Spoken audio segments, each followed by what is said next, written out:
Bonjour à toutes et bonjour à tous et que le Seigneur vous bénisse au nom puissant de Jésus.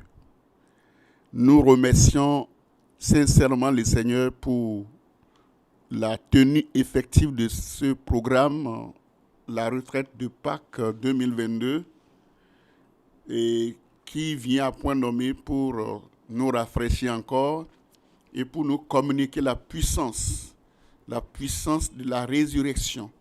La puissance qui a ressuscité Jésus d'entre les morts. Que le nom de l'Éternel soit à jamais glorifié au nom de Jésus-Christ. Nous rendons grâce à Dieu parce qu'il nous aime beaucoup. Et c'est à travers sa parole qu'il nous communique la vision, qu'il nous communique le désir de son cœur. Et c'est à travers sa parole que nous apprenons davantage de lui. Nous sommes heureux d'être en communion avec Dieu à travers sa parole et à travers la mort de son Fils Jésus-Christ à la croix du Calvaire pour la rémission de nos péchés. Nous allons tous nous lever et prier ensemble le Seigneur. Comme vous êtes déjà debout, nous allons prier et Dieu nous aidera encore à aller plus loin dans ce programme au nom de Jésus-Christ. Prions ensemble le Seigneur. Père éternel, Dieu Tout-Puissant, nous te remercions infiniment ce matin. Merci beaucoup pour ce programme miraculeux, merveilleux que tu as mis devant nous. Merci Seigneur pour nos attentes en ce programme. Nous prions Seigneur que tu envoies ta parole pour nous bénir. Envoie ta parole pour nous sauver, pour nous délivrer et pour nous communiquer la puissance au nom de Jésus-Christ. Seigneur, comme le thème de cette retraite le dit, la puissance pour l'heure présent, pour le moment présent, je demande, Seigneur, que tous ceux qui participent à cette rencontre et à cette retraite reçoivent la plénitude de ta puissance au nom de Jésus-Christ. Bénis les jeunes filles, les jeunes garçons qui sont là en ce moment. Je demande, Seigneur, que personne ne reparte à la maison chez lui les mains vides, mais que nous soyons tous comblés de ta plénitude, de ta puissance au nom de Jésus.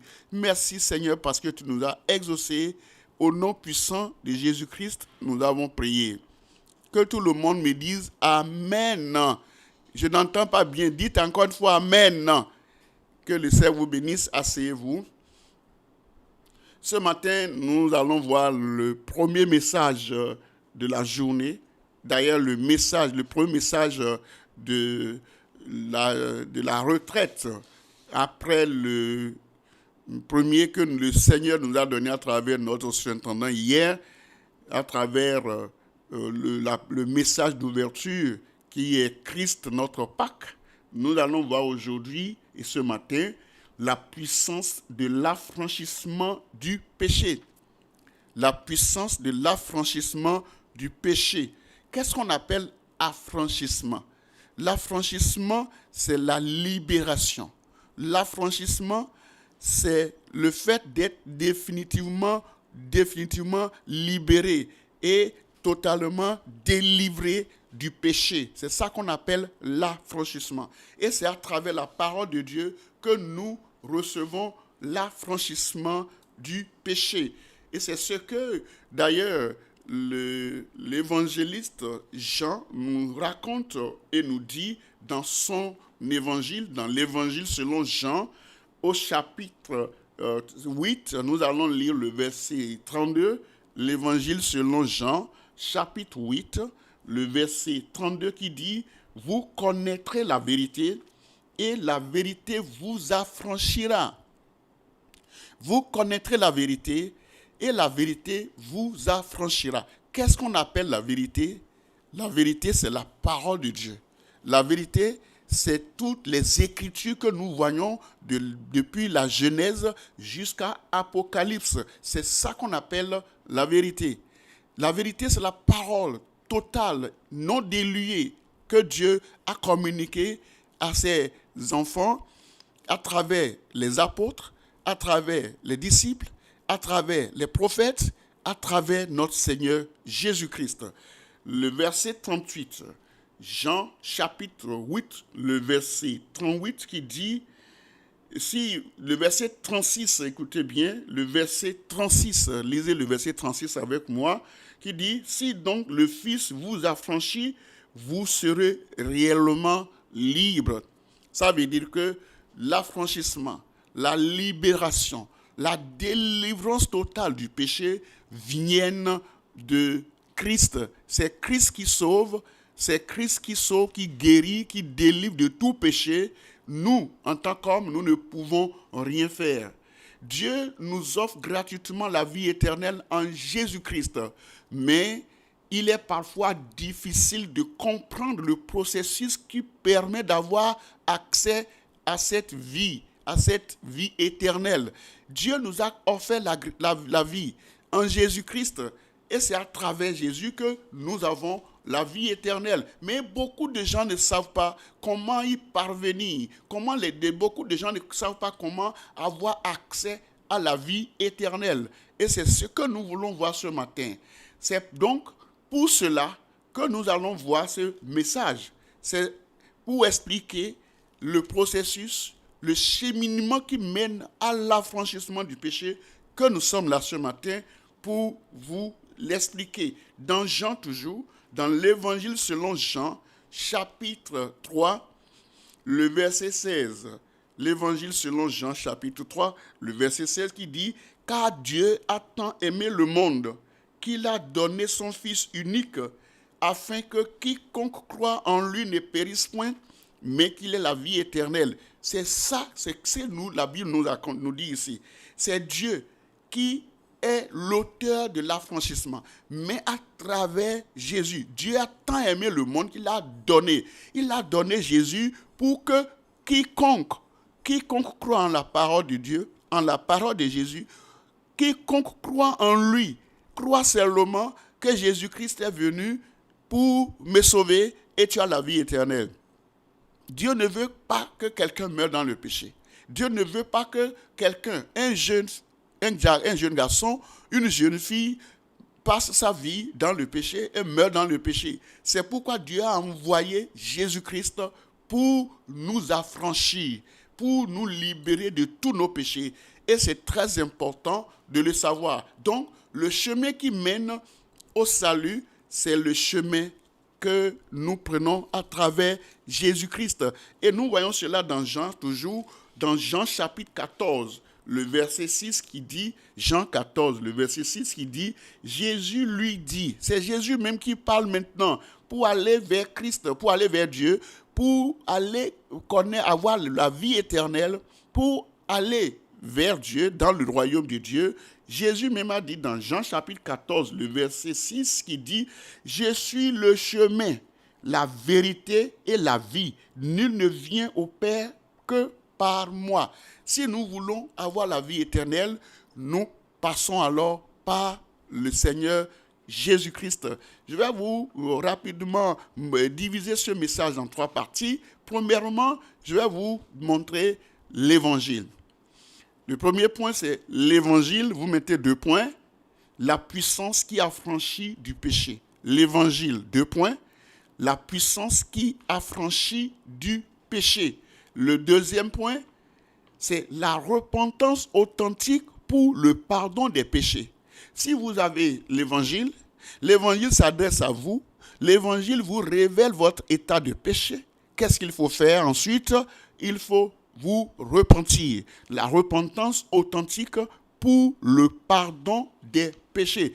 C'est seulement ceux qui se repentent de leurs péchés qui auront le pardon de leurs péchés. Et en troisième position, la troisième partie, nous allons voir la rédemption et la justification par la grâce. La rédemption et la justification par la grâce. La grâce de Dieu, bien sûr. Donc, comment est-ce qu'on peut, quand nous nous repentons, qu'est-ce qui suit? C'est que nous sommes justifiés, nous sommes rachetés, nous sommes délivrés de tous les péchés. Nous allons retourner au premier point pour voir l'évangile, la puissance qui affranchit du péché. Nous allons voir le livre de Romains au chapitre 1. Venez avec moi, ouvrez vos Bibles dans Romains chapitre 1. Nous allons lire le verset 16. Romains chapitre 1, le verset 16 qui dit « Car je n'ai point honte de l'évangile. » Vous allez voir, c'est une puissance de Dieu. C'est ça l'évangile. L'évangile, c'est une puissance. Car je n'ai point honte de l'évangile. C'est une puissance de Dieu pour le salut de quiconque croit, du juif premièrement, puis du grec.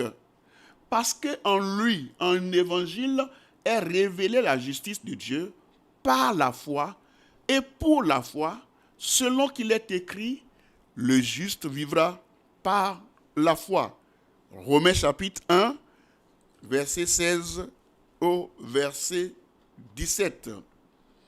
Comme nous voyons ici ce que la Bible nous dit, c'est que l'évangile que nous voyons, l'évangile, quand on nous dit évangile, on parle de la bonne nouvelle.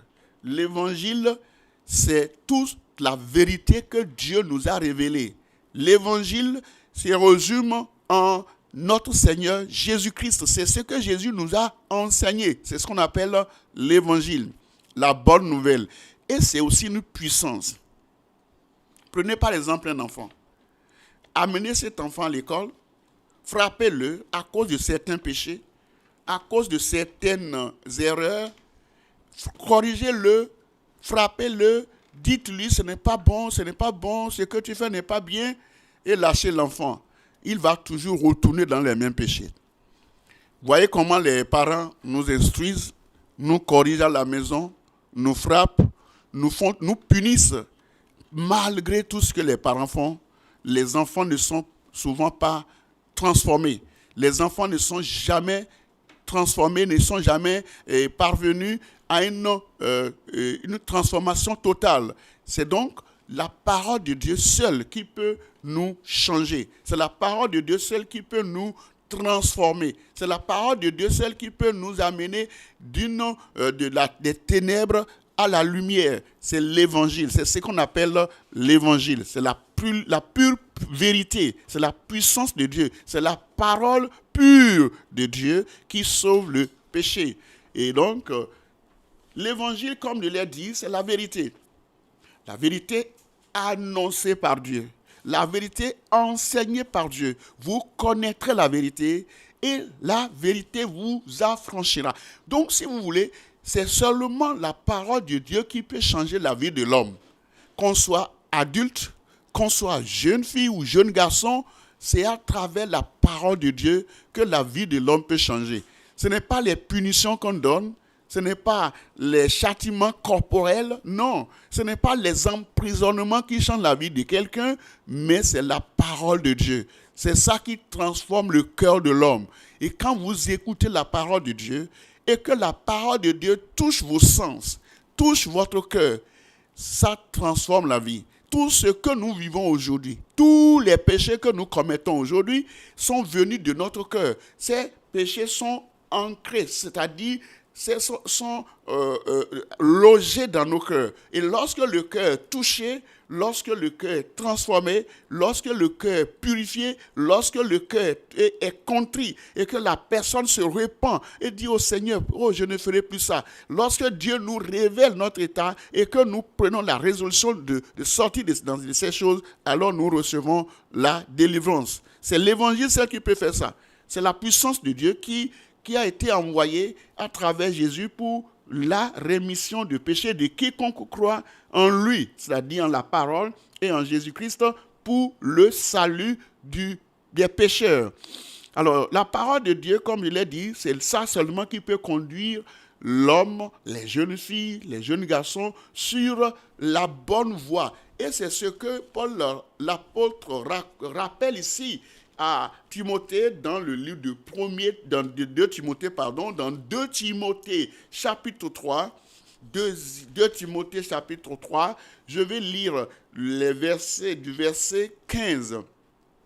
2 Timothée chapitre 3, à partir du verset 15 qui dit « Dès ta naissance, tu connais les saintes écritures qui peuvent te rendre sage à salut, par la foi en Jésus-Christ. Vous voyez ici, c'est les Saintes Écritures, c'est la parole de Dieu, c'est l'évangile de Dieu qui peut rendre l'homme pur, qui peut sauver l'homme par la foi en Jésus-Christ. Il faut croire seulement que ce qui est écrit est vrai. Il faut croire que c'est en croyant dans ton cœur que tu vas parvenir au salut. Et c'est ce que Paul ici dit à Timothée dans le livre toujours de Timothée chapitre 3. Maintenant, lisons le verset 16 qui dit « Toute écriture est inspirée de Dieu et utile pour enseigner, pour convaincre, pour corriger, pour instruire dans la justice, afin que l'homme de Dieu soit accompli et propre à toute bonne œuvre. » Vous voyez là, ce n'est pas la chicotte, ce n'est pas les injures, ce n'est pas les corrections, ce n'est pas comment on appelle, la colère qui peut changer l'homme, mais c'est les Écritures, c'est la parole de Dieu. C'est la parole de Dieu, c'est l'évangile de Dieu qui a toute la puissance pour changer le cœur de l'homme. Lorsque la fille, lorsque le jeune garçon croit seulement en Jésus-Christ et dit « Oh, je ne savais pas que ce que je faisais n'était pas bien. Et comme la parole de Dieu me montre les fautes que je fais, alors qu'est-ce que je dois faire? Je me répands et j'abandonne mes péchés. » Et c'est à ce prix que seulement que nous pouvons avoir le pardon de nos péchés. Dans le livre de Marc, chapitre 16, dans Marc, l'évangile selon Marc, c'est juste après Matthieu, Marc chapitre 16, vous allez voir ce que le Seigneur dit à travers Jésus. Marc chapitre 16, le verset 15 qui dit « Puis il leur dit, allez partout le monde et prêchez la bonne nouvelle à toute la création. » La bonne nouvelle, c'est l'évangile. La prédication de l'évangile est obligatoire. Lorsque vous recevez Christ, vous devez aussi parler de Jésus aux autres. Allez donc, tout le monde, les jeunes filles, les jeunes garçons nés de nouveau, doivent aller prêcher la bonne nouvelle. C'est ça l'évangile, la bonne nouvelle à toute la création. Le verset 7 dit, « Celui qui croira et qui sera baptisé sera sauvé. » Vous voyez, c'est ça. C'est-à-dire, l'évangile est là. C'est ça qui amène le salut. Celui qui croit en l'évangile, celui qui croit en la totalité de la parole de Dieu, celui-là peut être sauvé. Celui qui croira et qui sera baptisé sera sauvé. Je prie que tu crois et que tu sois baptisé au nom de Jésus-Christ, que tu crois et que tu sois sauvé aujourd'hui au nom de Jésus-Christ. Mais celui qui ne croira pas sera condamné. Je prie que tu ne sois pas condamné. L'essentiel pour toi, c'est de croire. Et ce pourquoi tu es venu là ce matin, c'est de croire que Jésus est le sauveur du monde. Jésus peut me sauver. C'est la puissance, c'est la parole, c'est l'évangile. C'est ça qu'il faut écouter, c'est ça qui peut te sauver. Aucune autre parole au monde ne peut changer ni transformer la vie et le cœur de l'homme. C'est la vérité. C'est la parole qui est la vérité. Aucune autre parole ne peut changer l'homme. Ce n'est pas possible.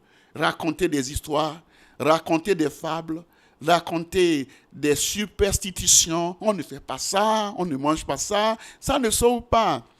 Les interdits dans nos familles ne peuvent pas nous sauver. Mais c'est la parole de Dieu. C'est la puissance. C'est l'évangile qui peut te sauver. Et mon frère, ma soeur, je prie que tu crois en ce que tu entends ce matin afin que le Seigneur puisse réellement te sauver au nom de Jésus. Il est adressé à tout le monde, aux Juifs et aux Grecs. La parole de Dieu est adressée à tout le monde, dans le monde entier. Parce qu'on a dit, car Dieu a tant aimé le monde, aux païens, aux adultes, aux jeunes filles et aux jeunes garçons. C'est la puissance qui sauve tous ceux qui croient en lui. Si tu crois, tu seras sauvé. La puissance de Dieu, c'est ça qui te sauvera. C'est la puissance qui sauve tous ceux qui croient en lui. Dans le livre de Romains, dans Romains chapitre 10, Romains au chapitre 10, je vais lire à partir du verset 8, Romains 10, à partir du verset 8, qui dit, que dit-on, que dit-elle donc? La parole, ouais non, c'est l'évangile. La parole est près de toi. est-ce que tu ne m'écoutes pas? Est-ce que tu n'entends pas ce que je dis? Dis-moi oui ou non. Est-ce que tu m'entends? Si tu entends ce que je dis, lève la main, je vais voir. Si tu entends bien ce qui sort en ce moment, est-ce que tu es là? Oui, lève la main, je vais voir. Si tu m'entends très bien, lève la main. Tout le monde lève la main. Merci bien pour ceux qui lèvent la main. À ma droite, je ne vois pas encore ceux qui lèvent la main. Oui. À ma gauche, au milieu, que Dieu vous bénisse. Levez bien la main et dites-moi que je crois, je vois, j'entends. Est-ce que vous entendez? Répondez oui ou non. Vous entendez? Oui, que Dieu vous bénisse. C'est ça que la parole de Dieu dit. Il dit dans le livre de Romains chapitre 10, le verset 8, il dit, que dit-elle donc? Que dit-elle donc? La parole est près de toi. Tu entends ça, non? La parole est près de toi. La parole est juste à tes côtés. La parole est dans tes oreilles. Tu l'entends déjà. Dans ta bouche. Tu l'entends, tu le lis, tu lis ça. Quand je lis, tu lis. Donc, la parole est dans ta bouche et ça rentre aussi dans ton cœur. Oh, c'est la parole de foi que nous prêchons. C'est ça qui produit la foi. Le verset 9. Maintenant, il faut bien écouter. Si tu confesses de ta bouche le Seigneur Jésus, et si tu crois dans ton cœur que Dieu l'a ressuscité des morts, tu seras comment? Sauvé. Répétez-moi. Tu seras comment? Sauvé. Verset 10. Car c'est en croyant du cœur qu'on parvient à la justice, et c'est en confessant de la bouche qu'on parvient au salut, selon ce que dit l'Écriture. Verset 11 qui dit, quiconque, fille, garçon, homme, femme, blanc, noir, africain, européen, américain, asiatique, quiconque croit en lui ne sera point confus. Le verset 13 qui dit, le verset 12 d'abord, il n'y a aucune différence en effet entre le juif et le grec. Il n'y a pas de différence entre l'homme et la femme. Il n'y a pas de différence entre jeunes garçons et jeunes filles.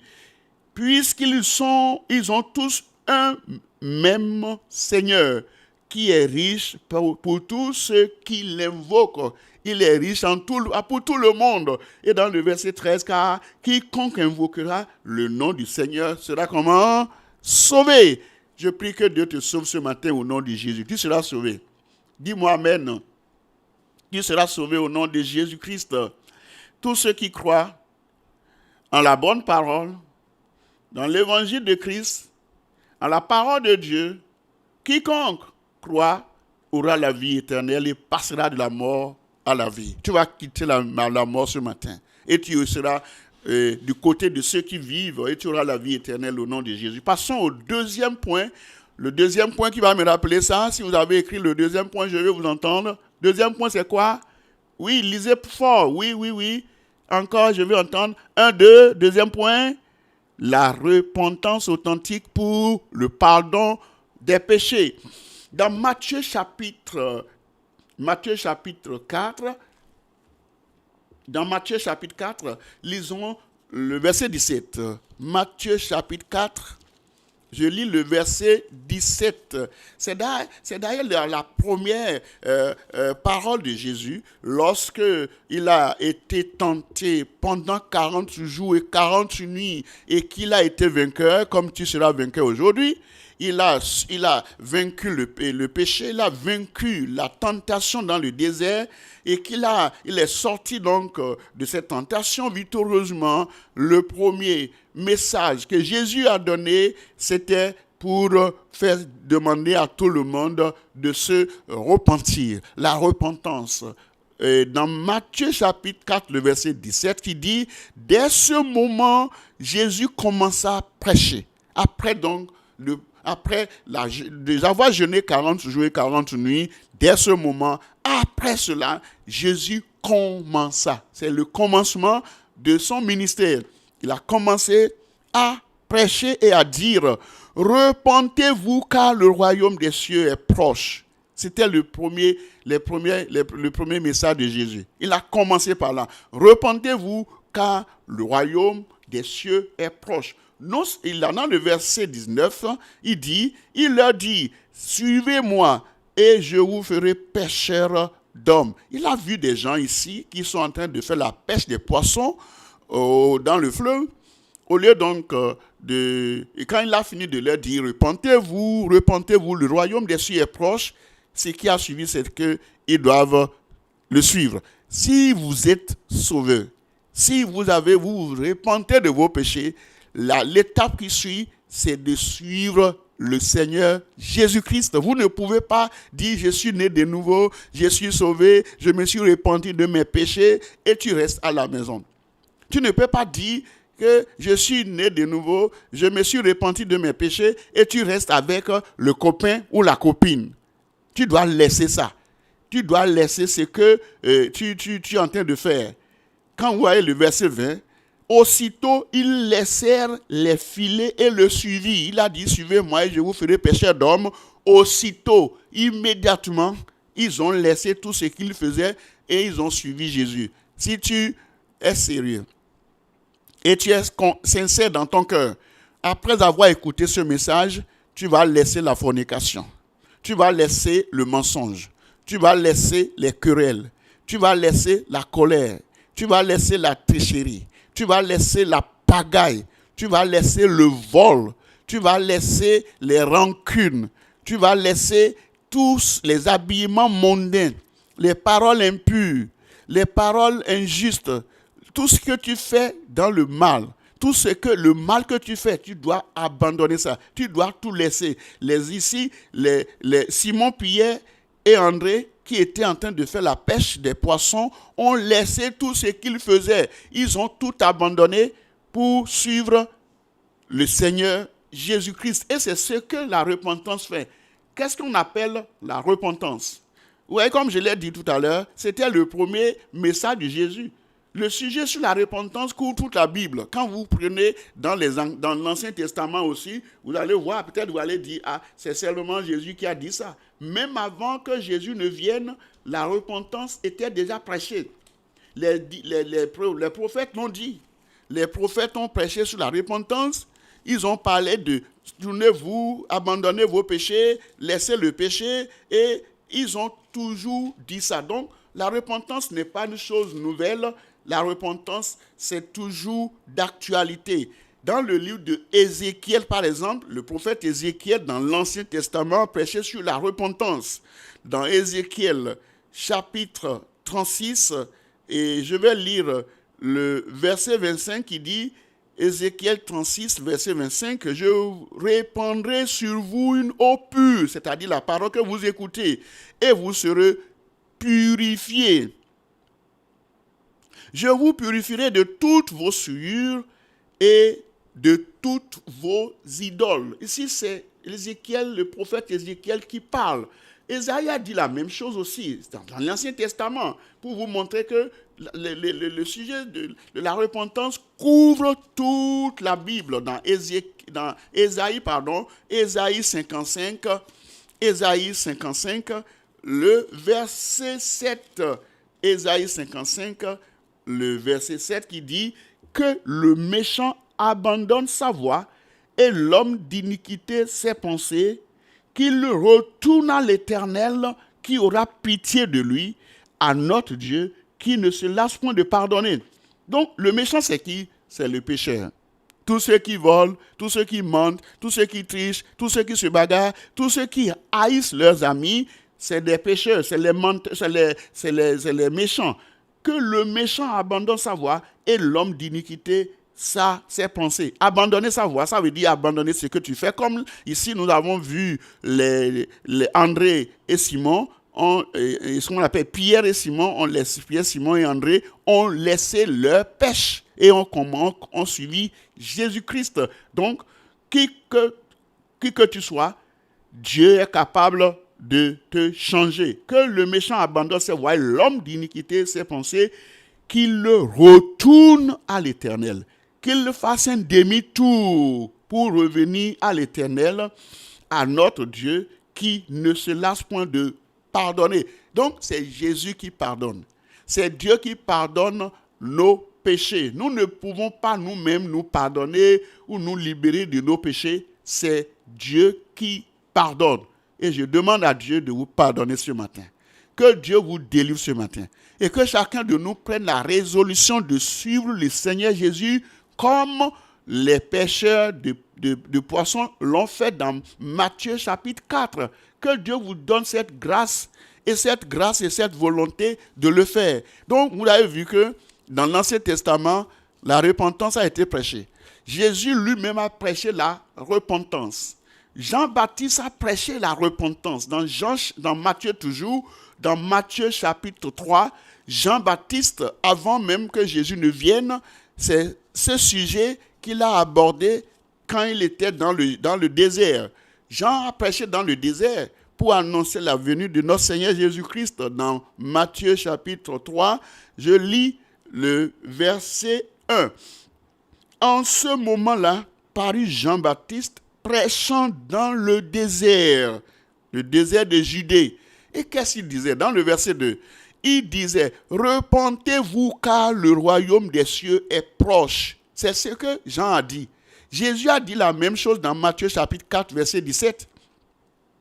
Donc, les gens en ont parlé, les évangiles en ont parlé, Jésus en a fait cas, et même les apôtres ont parlé sur la repentance. Dans Actes des apôtres chapitre 2, c'était le message de Pierre lorsque ils ont été baptisés dans le Saint-Esprit. C'était leur message, c'était le message qui est sorti de leur bouche dans le livre de Actes chapitre 2. Je lis le verset 37, Actes chapitre 2, le verset 37 qui dit: après avoir entendu ce discours, le discours sur la repentance, ils eurent le cœur vivement touché et ils dirent à Pierre et aux autres apôtres: hommes frères, que ferons-nous? Qu'est-ce que Pierre a dit? Ils ont dit: mais après avoir tout ce que tu dis là, dirigeant, pasteur, tu nous dis que ce n'est pas bon, le péché n'est pas bon, le péché n'est pas bon, comment on va faire? C'est exactement ce que les auditeurs de Pierre et des autres apôtres ont dit. Hommes frères, que ferons-nous? Ce qu'il dit là, c'est la vérité. Ce que Pierre nous dit là, c'est la vérité. Mais qu'est-ce qu'il faut faire?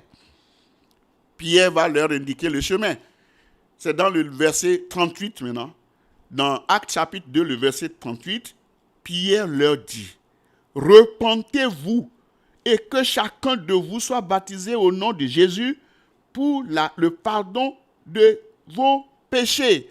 Repentez-vous, abandonnez vos péchés, que le méchant se détourne de ses mauvaises voies et l'homme d'iniquité ses pensées, qu'il retourne à l'Éternel, qu'il revienne à Dieu. C'est tout. La repentance, c'est le retour à Dieu. La repentance, c'est l'abandon de ses péchés. La repentance, c'est avoir un cœur attristé et dire: Seigneur, pardonne-moi. Qu'est-ce qu'il faut faire? Il faut vous repentir. Et vous recevez le don du Saint-Esprit dans le verset 39. Car la promesse est pour vous, pour vos enfants et pour tous ceux qui sont au loin, en aussi grand nombre que le Seigneur, notre Dieu, les appellera. Ce n'est pas seulement vous qui entendez la parole maintenant, mais la promesse de la repentance est pour tout le monde. Pour ceux que vous allez rencontrer, par exemple, pour leur expliquer ce que c'est que la repentance, quand ils vont voir le changement dans votre vie, ils vont vous dire: mais qu'est-ce qui s'est passé? Tu ne voles plus, tu nous as laissés, tu nous as abandonnés, on volait en temps, on fumait ensemble, on buvait ensemble, mais tu nous as laissés là. Il y a quoi? Non, je me suis repenti. Franchement, je ne peux plus faire ça parce que j'ai compris que c'est du péché, j'ai laissé ça. C'est ça qui montre réellement la transformation dans le cœur de l'homme. Et dans Actes toujours, chapitre 3, lorsque l'homme qui avait été paralysé pendant 40 ans était guéri par Pierre, et quand Pierre allait avec Jean, dans le livre de Actes chapitre 3, l'homme a été guéri dans le livre de Actes chapitre 3, maintenant le verset 6. Alors Pierre lui dit, je n'ai ni argent ni or, mais ce que j'ai, je te le donne au nom de Jésus de Nazareth, lève-toi et marche. Quand les gens ont vu le monsieur marcher, ils se sont rassemblés, ils se sont regroupés. Ah, qu'est-ce qui s'est passé? Tout le monde était étonné. Tout le monde sera étonné de toi au nom de Jésus-Christ. Et dans le verset 16, c'est par la foi en son nom que son nom, que son nom a raffermi celui que vous voyez et connaissez. C'est la foi en lui qui a donné à cet homme cette entière guérison en présence de vous tous. Alors, quand les gens ont vu ça, Pierre a expliqué, c'est parce que le monsieur a foi. Si tu as foi aujourd'hui, tu seras sauvé. Crois seulement et tu seras sauvé. Dans le verset 19, il dit, repentez-vous.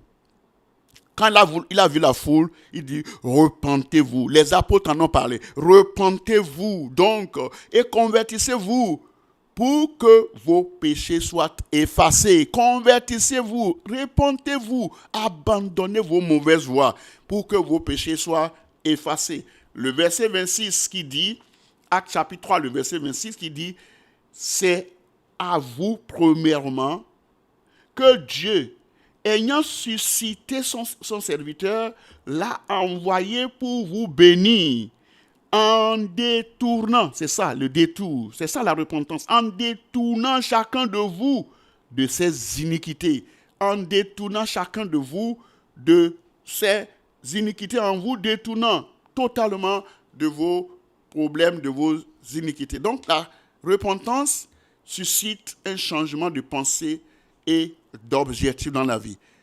Si tu avais pris la résolution de faire le mal et que tu entends la parole de Dieu qui te dit que ce n'est pas bon, tu abandonnes. Tu abandonnes cela. C'est ça la repentance. Tu changes totalement d'objectif et de vie parce que la vie que tu menais n'est pas une bonne vie. Donc tu laisses cette vie et tu reviens maintenant à Jésus-Christ. La repentance fait jaillir également une forme de tristesse selon Dieu. Quand tu écoutes ça, tu dis, ah, vraiment, c'est pas bon ce que je faisais, hein? Si tu étais lié aux femmes, lié aux hommes, lié à la cigarette, lié à la drogue, lié à tout ce que tu faisais, non, vraiment, ce n'est pas bien. Et tu abandonnes ça. C'est ça qu'on appelle la tristesse selon Dieu. Selon 2 Corinthiens chapitre 7, le verset 10. 2 Corinthiens chapitre 7, le verset 10 qui dit la tristesse selon Dieu conduit au changement. C'est ça que la Bible a dit. Donc, et c'est ça qui fait qu'un homme qui était autrefois pécheur rejette maintenant le péché avec une répulsion. Ça dit que c'est comme une haine totale, absolue au péché. Je ne veux plus ça. Je laisse et j'abandonne le péché. La repentance, c'est le fait de se détourner consciemment du mal, de la désobéissance, de tous les péchés commis et de toute idolâtrie. Tout ce que vous avez fait dans le temps passé, vous laissez tout cela et vous abandonnez tout. La repentance, c'est la Genèse. C'est-à-dire, quand vous prenez la Bible, vous allez voir le premier livre de la Bible, c'est quoi? Quel est le premier livre de la Bible? Répondez. C'est quoi? La Genèse. Merci, que Dieu vous bénisse. Donc, la repentance, c'est la Genèse. C'est le commencement de la vie chrétienne. C'est le point du départ de la vie chrétienne. Si quelqu'un dit qu'il est chrétien et que la personne ne s'est pas repentie de ses péchés, la chrétienté de cette personne, elle est fausse. La personne doit d'abord naître de nouveau. La personne doit d'abord se repentir de ses péchés, abandonner ses mauvaises voies et revenir à Christ, comme nous l'avons vu tout à l'heure. C'est la genèse, la repentance alors, c'est la genèse du processus de restauration pour les rétrogrades. Parce qu'il y en a qui ont déjà connu le Seigneur et qui ont abandonné. Donc, vous pouvez revenir encore dans la bergerie. Aujourd'hui, c'est pour la restauration des rétrogrades et pour les pécheurs. Donc, comme je l'avais dit, c'est un détour. c'est le fait de revenir à Christ par la contrition du cœur, une volonté totale. Et c'est ce que le Seigneur nous demande de faire. Et par la grâce de Dieu, chacun de nous recevra le pardon de ses péchés aujourd'hui même au nom de Jésus-Christ. Que tout le monde me dise Amen. Amen. Nous allons voir la troisième partie. Avant de prier, la troisième partie qui me rappelle cela, c'est la rédemption et la justification par la grâce. Rédemption. Répétez, tout le monde me dit rédemption. Répétez, rédemption. Et encore, justification. Tu seras justifié au nom de Jésus. Dans le livre de Éphésiens, c'est très intéressant, la dernière partie, tu seras justifié, tu seras libéré, comme tu vas faire le premier pas au nom de Jésus. Dans Éphésiens, chapitre 1, je lis le verset 7. Éphésiens, chapitre 1, le verset 7 qui dit « En lui », en Jésus-Christ, bien sûr, en lui, nous avons la rédemption par son sang, la rémission des péchés selon la richesse de sa grâce. C'est pourquoi j'ai dit, c'est la rédemption et la rémission des péchés, la justification par la grâce de Dieu. C'est la grâce de Dieu qui nous permet d'avoir la rémission, qui nous permet d'avoir la rédemption. C'est quoi ce qu'on appelle la rédemption? La rédemption est le moyen par lequel le salut est offert. Le moyen par lequel le salut est offert à tous les jeunes filles, les jeunes garçons. C'est le paiement d'une rançon. Jésus a payé. C'est pourquoi on a dit, en lui, nous avons la rédemption par son sang. Le sang qu'il a versé à la croix du Calvaire, c'est ça qui est la rançon, c'est-à-dire le prix qui a été payé pour notre rédemption, pour notre salut, pour notre nouvelle naissance. Il a versé son sang. Donc c'est ça qu'on appelle la rançon. La rançon, c'est le sang. C'est la vie que Jésus nous a donnée pour que nous, les pécheurs, nous soyons sauvés. Il a fait cela pour tous les pécheurs qui sont éloignés de Dieu, pour ceux qui sont sous la domination de la puissance de Satan. Si quelqu'un est sous la domination de Satan, Jésus a déjà payé le prix pour ça. Si tu fais des mauvais rêves, les cauchemars, tu es tiraillé, oppressé, opprimé, tu ne sais pas quoi faire, il faut venir à Christ seulement. Venez à moi, vous tous qui êtes fatigués et chargés, et je vous donnerai du repos, a dit le Seigneur Jésus-Christ. Le salut est aussi pour la rédemption, c'est pour tous ceux qui sont sous la domination de Satan. Et pour ceux qui sont des esclaves du péché, je ne sais pas ce que je fais, comme le livre de Romains chapitre 7 l'a dit. Il dit, moi je ne sais pas ce que je fais. Je ne sais pas ce que je fais. Ce que je veux, ce n'est pas ce que je fais. Je fais ce que je ne veux pas. Si je fais ce que je ne veux pas, ça veut dire que c'est le péché qui est en moi. Dans le livre de Romains, je vais vous lire quelques passages. Romains chapitre 7, le verset 15. Car je ne sais pas ce que je fais. Je ne fais pas ce que je veux. Et je fais ce que je hais. Ça, c'est ça le péché. Quand quelqu'un n'est pas maître de lui-même, il fait ce qu'il hait. Il ne veut pas boire, mais il boit. Il ne veut pas mentir, mais il ment. Il ne veut pas voler, mais il vole. Il ne veut pas tricher, mais il triche. Il ne veut pas prendre la drogue, il prend. Parce qu'il est lié par le péché. Il ne sait même pas ce qu'il fait. Or, si je fais ce que je ne veux pas, je reconnais par là que la loi est bonne. Verset 17 dit, et maintenant, ce n'est plus moi qui le fais, mais c'est le péché qui habite en moi. Verset 18, ce qui est bon, je le sais, n'habite pas en moi. C'est-à-dire, dans ma chair, j'ai la volonté, mais non le pouvoir de faire du bien. C'est quelqu'un qui est lié par le péché, ça. C'est quelqu'un qui est esclave du péché. La personne ne peut pas être libérée par lui-même, mais la personne est liée. Quand le diable lui dit, fais-moi ça, il fait ça aussitôt. Quand le diable dit, va mentir, il ment. Si tu mens, tu es du diable. Lorsque tu mens, tu es du diable, tu es de Satan. Si tu voles, c'est Satan qui est ton maître. Est-ce que c'est Satan qui t'a créé? Est-ce que c'est Satan qui t'a mis au monde? Donc, si tu ne veux pas être agent, apprenti de Satan, pour t'utiliser et aller en enfer, il faut croire en la parole de Dieu et abandonner totalement tes péchés. Et Dieu va te sauver, il va te justifier au nom de Jésus. Dieu a déjà fait la provision. La provision, c'est Jésus. La provision, c'est le sang que Jésus a versé à la croix du Calvaire. Si tu pries, tu demandes au Seigneur, purifie-moi. Purifie-moi de tout péché. Il va le faire tout de suite et tu seras totalement libéré au nom de Jésus-Christ. Alors, c'est pour tous ceux qui sont sous les esclaves du péché et également pour tous ceux qui ont besoin d'être délivrés de la culpabilité du péché, de la puissance et du châtiment qui en découle. Si tu veux être libéré, il faut venir à Christ. C'est pourquoi Christ a versé son sang.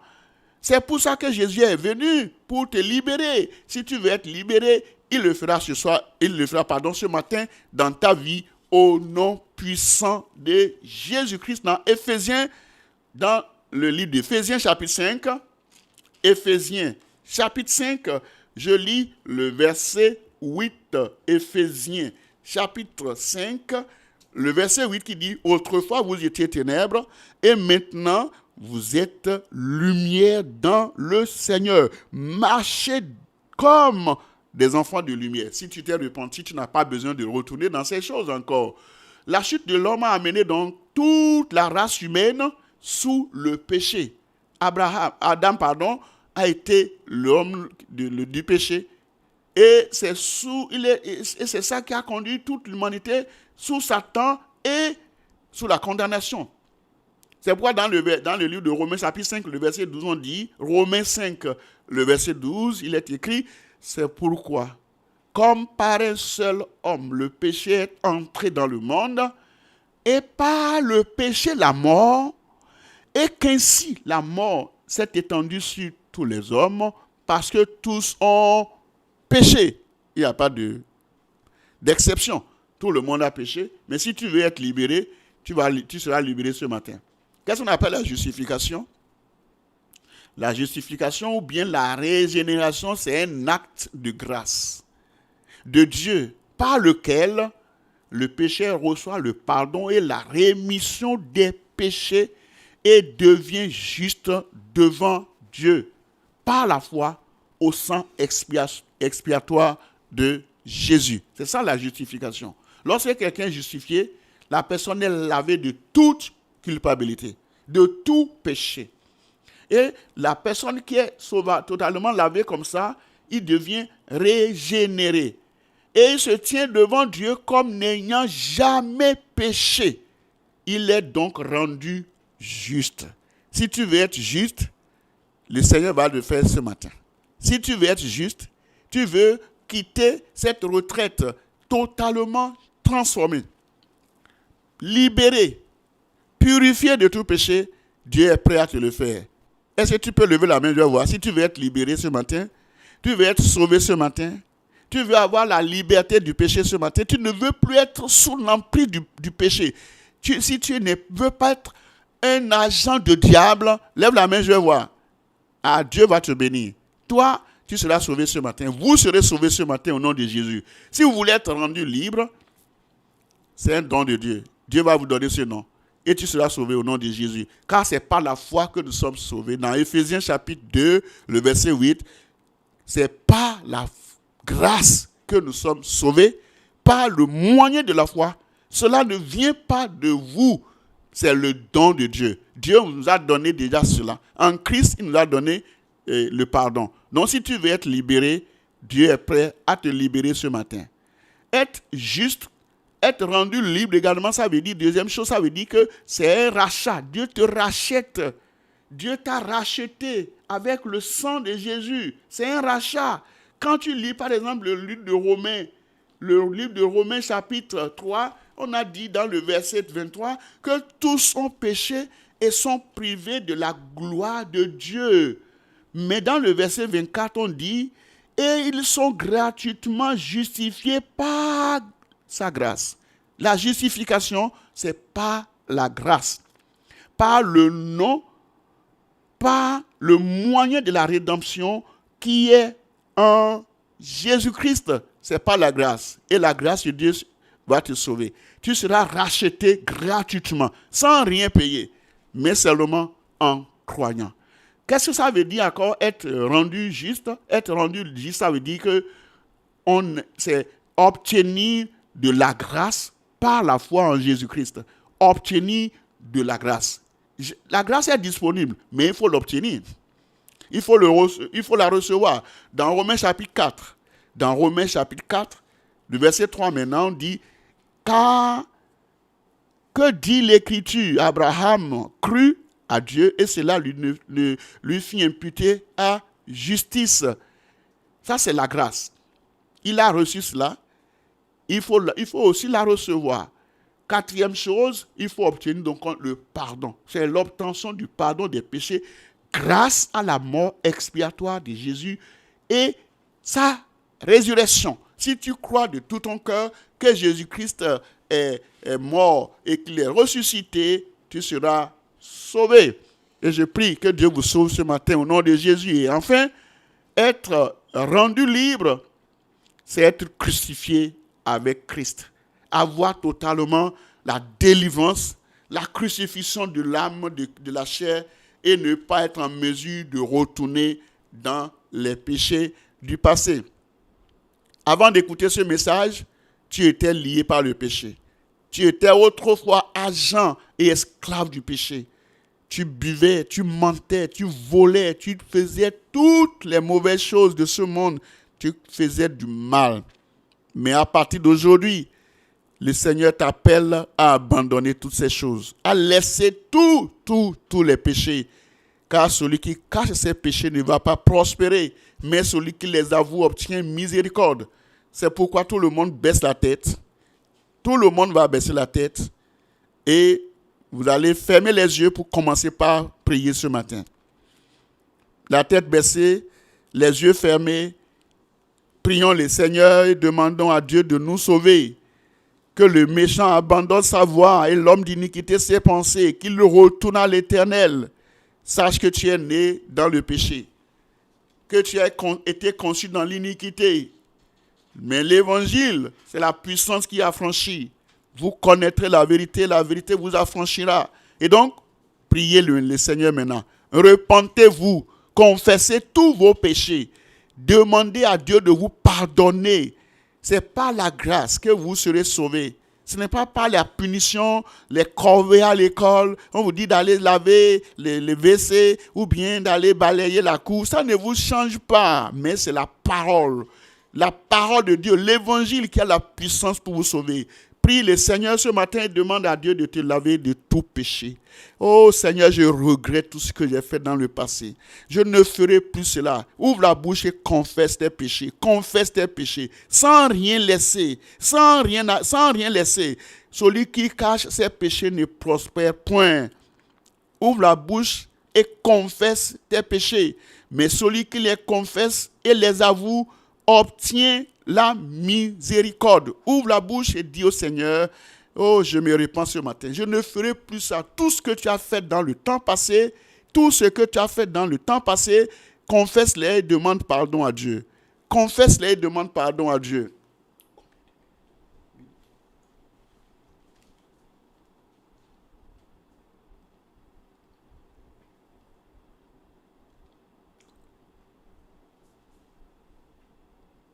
Est-ce que tu pries? Prie. C'est sérieux. Si tu ne reçois pas Christ aujourd'hui, si tu ne te répands pas de tes péchés, tu ne peux pas aller au ciel. Tu ne peux pas aller au ciel. La puissance de l'évangile, c'est ça qui sauve. C'est la puissance qui sauve. Prie et demande à Dieu de t'affranchir. Tu as entendu la vérité. La vérité t'affranchira. Oh Seigneur, pardonne-moi. Je ne savais pas que ce que je faisais n'était pas bien. Oh, je volais, je mentais, je buvais, je faisais la fornication. Les jeunes filles, jeunes garçons, copinage. Oh Seigneur, pardonne-moi. Même avec tes professeurs. Oh Seigneur, pardonne-moi. La tricherie en groupe. Que tout cela cesse. Repends-toi et demande pardon.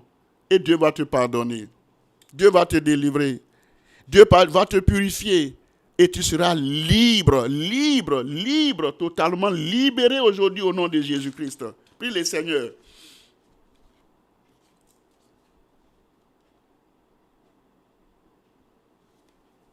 Au nom de Jésus-Christ, nous avons prié. Si tu es là, pendant que nous sommes en train de prier, tu veux franchement que Dieu te sauve, tu veux que Dieu te pardonne toutes tes iniquités, tes pensées et tes péchés, lève la main gentiment. Ne regarde personne. Le salut est individuel. La repentance est individuelle. L'entrée au ciel est individuelle. Ce n'est pas tous ceux qui viennent à l'église qui vont au ciel. Si toi tu veux aller au ciel et tu veux te repentir, tu veux que Dieu te pardonne, lève la main gentiment et lève-toi là où tu es et je vais prier pour toi. Lève-toi sincèrement et simplement en obéissance à la parole de Dieu. Si tu étais né de nouveau, tu avais été sauvé, mais aujourd'hui tu es reparti encore dans le péché, tu fais partie de ceux qui ont besoin de la restauration. Lève-toi aussi. Si tu as rétrogradé, lève-toi, je vais prier pour toi et tu auras la rémission totale de tes péchés ce matin au nom de Jésus. Prie le Seigneur avec moi. Tu vas répéter après moi. Seigneur Jésus, je viens à ta parole ce matin. J'ai entendu la vérité. J'ai écouté la bonne nouvelle. L'évangile m'a révélé tout ce que j'étais. Je suis venu à toi. Je suis venu à toi, Seigneur. Je me répands de mes péchés. J'abandonne tout. Et je demande que tu me pardonnes. Que le sang de Jésus me purifie ce matin. Je suis désolé, Seigneur. Purifie-moi. Lave-moi par le sang de Jésus. À partir d'aujourd'hui, je prends la résolution de ne plus retourner dans les mêmes péchés. Donne-moi la grâce de ne plus reprendre les mêmes péchés. Après cette retraite, et à partir d'aujourd'hui, je laisse ma vie au Seigneur. Je m'abandonne à toi, Seigneur. Prends ma vie. Délivre-moi. Sauve-moi. Purifie mon cœur. Affranchis-moi. Donne-moi le pouvoir de ne plus commettre les mêmes péchés. À partir d'aujourd'hui, je suis libéré. Libéré. Libéré. Merci de m'avoir libéré. Merci de m'avoir affranchi. Au nom de Jésus, j'ai prié. Que tout le monde dise Amen. Je vais prier pour tout le monde. Que tout le monde se lève maintenant pour recevoir le pardon de ses péchés. Que tout le monde se lève et nous allons prier ensemble. Levez-vous. Les surveillants se chargent donc de prendre la liste de ceux qui ont donné leur vie au Seigneur. Les surveillants, vous les voyez bien, vous prenez leur nom, vous allez prendre leur adresse et nous allons prier. Vous qui avez levé la main et pour qui j'ai prié tout à l'heure, à la fin du message, vous allez remplir tout ce qu'on vous a donné comme fiche et vous allez retourner ça aux surveillants. C'est pour vous aider, pour prier pour vous. Tout le monde se lève maintenant et nous allons prier ensemble. Père, au nom de Jésus de Nazareth, nous te remercions infiniment pour l'appel que tu nous as lancé aujourd'hui et merci pour la puissance qui affranchit du péché. Seigneur, je demande que tu nous libères totalement à travers la parole que nous avons écoutée ce matin au nom de Jésus. La puissance qui libère, c'est l'évangile de Christ. La puissance qui affranchit, c'est la bonne nouvelle de l'évangile. Je prie, Seigneur, que ce matin, que chacun de nous reçoive le pardon de ses péchés au nom de Jésus-Christ. Que toutes les jeunes filles qui sont là, qui nous écoutent, les jeunes garçons qui sont là et qui nous écoutent, soient libérés, soient affranchis, soient totalement libérés de tout péché au nom de Jésus-Christ. Seigneur, je demande que tu leur accordes le pouvoir sur le péché, le pouvoir sur la tentation, la domination sur le péché et la liberté totale de tous les liens du péché au nom de Jésus-Christ. À partir d'aujourd'hui, tous ces enfants sont bénis, tous ces enfants sont élevés, tous ces enfants sont devenus les enfants de Dieu, les chrétiens, les enfants affranchis, nés de nouveau pour la gloire de Dieu.